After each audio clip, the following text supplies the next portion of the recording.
Selamat siang, kasus kekerasan dalam rumah tangga yang pelakunya adalah korban atau anggota keluarga kembali terjadi. Kali ini 4 orang anak meninggal dunia diduga dianiaya oleh ayah korban. Saya Monica Kunado, inilah redaksi Mendalam Terpercaya.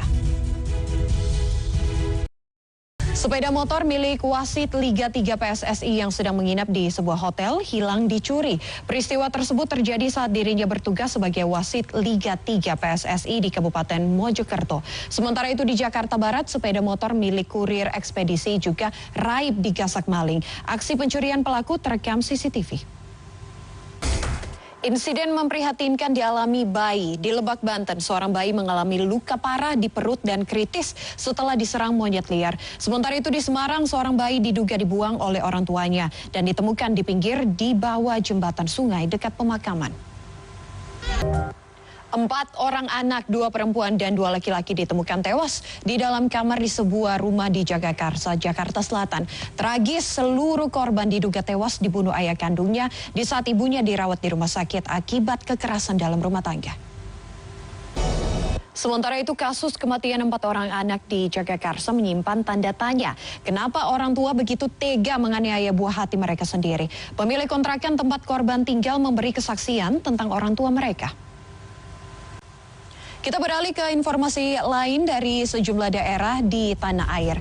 Pesawat Dabi Air PKDPP syarat penumpang tergelincir saat mendarat di lapangan terbang Pogapa, Distrik Homeo, Kabupaten Intan Jaya, Kamis pagi. Kita ke informasi selanjutnya terkait dengan puluhan baliho kampanye milik Capres-Cawapres dan juga caleg di pemilu 2024 yang dibongkar. Pembongkaran ini dilakukan setelah baliho-baliho tersebut dinilai melanggar aturan dan juga merusak estetika kota Surabaya. Dan yang selanjutnya ini terkait dengan bertonton ikan di keramba yang masuk atau mabuk diduga akibat tingginya curah hujan. Petani jaring apung di kawasan Bongas, Bandung Barat terpaksa mengobrol ikan-ikannya hanya sekitar Rp6.000 saja per kilogramnya. Kita ke informasi lainnya terkait dengan tragedi letusan Gunung Merapi di Sumatera Barat. Korban tewas terakhir telah ditemukan, yakni Siska Afrina, mahasiswi Universitas Negeri Padang. Kesedihan tak mampu dibendung keluarga korban karena sedianya korban akan menjalani wisuda kelulusan minggu ini. Kita ke informasi lain, bertambahnya pasokan maupun menurunnya daya beli warga membuat harga cabai merah maupun cabai rawit di pasar tradisional Angso Duo Jambi turun harga. Sementara itu di Banyuwangi, Jawa Timur, warga menyerbu operasi pasar untuk mendapatkan bahan-bahan pokok dengan harga murah. Waspada, kasus COVID-19 meningkat dalam beberapa bulan terakhir. Kementerian Kesehatan juga telah mendeteksi COVID-19 varian baru yaitu EG2 dan EG5 telah masuk ke Indonesia. Masyarakat diharapkan tidak panik namun selalu waspada dengan menerapkan protokol kesehatan.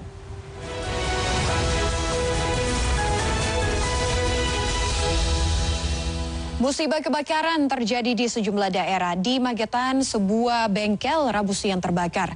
Ada pula di Bandar Lampung, sebuah rumah hangus terbakar dan uang tunai senilai Rp100 juta di dalamnya ikut hangus dilalap api. Lari dari razia parkir liar, seorang pengendara mobil di Jakarta Utara justru dihakimi massa usai diteriaki sebagai maling serta pelaku tabrak lari. Insiden ini menyeret anggota suku dinas perhubungan Jakarta Utara yang disebut-sebut sebagai provokator.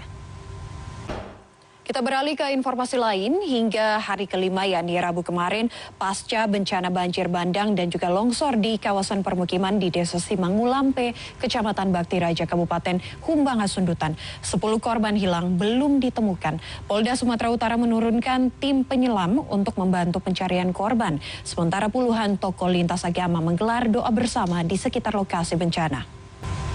Di hari kelima pasca bencana banjir bandang dan juga longsor yang menerjang Humbang Hasundutan, Sumatera Utara, salah seorang warga korban terdampak yaitu Nelson Simanulang masih merasakan duka yang mendalam. Nelson bersama istri dan juga seorang anaknya kini tinggal di posko pengungsian.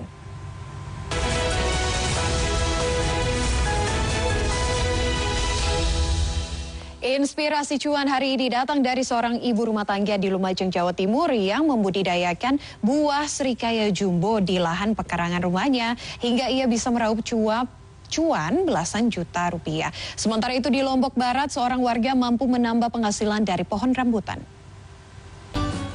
Menjelang perayaan Natal, pernak-pernik mulai banyak dicari warga. Seperti salah satunya di Pasar Atom Surabaya yang mulai dipadati pembeli.